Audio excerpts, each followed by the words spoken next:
12 సమ్మె జయప్రదం చేయాలని బైక్ ర్యాలీ. అఖిలపక్ష కార్మిక సంఘాల ఆధ్వర్యంలో మంగళవారం సాయంత్రం షిప్ యార్డ్ గేట్ నుండి సింధియా మీదుగా మల్కాపురం, శ్రీహరిపురం, కోరమాండల్ ఆర్టీసీ డిపో మీద నుండి జింక్ గేటు వరకు అఖిలపక్ష కార్మిక సంఘాల ఆధ్వర్యంలో బైక్ ర్యాలీ నిర్వహించారు. అనంతరం జింకీ గేటు వద్ద సభ నిర్వహించారు.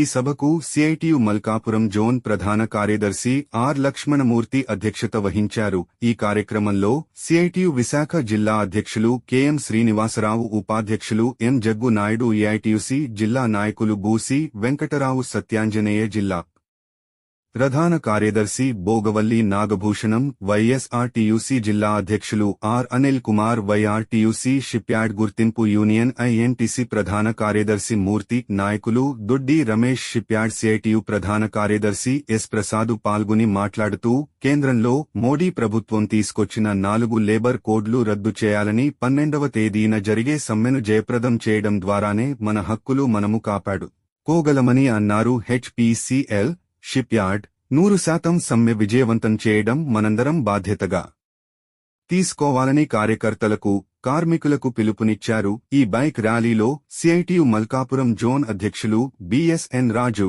జోన్ నాయకులు K Pentarao, G Naresh, A Satyarao, PV Bhaskararao, P Suresh, B Srinu, Neela Eswararao, INTUC నాయకులు తాతబాబు, కుంచారావు, వైఎస్ఆర్టీయూసీ రమణారెడ్డి, రమేష్ తదితరులు అధిక సంఖ్యలో అఖిలపక్ష కార్మిక సంఘాల కార్యకర్తలు పాల్గొన్నారు.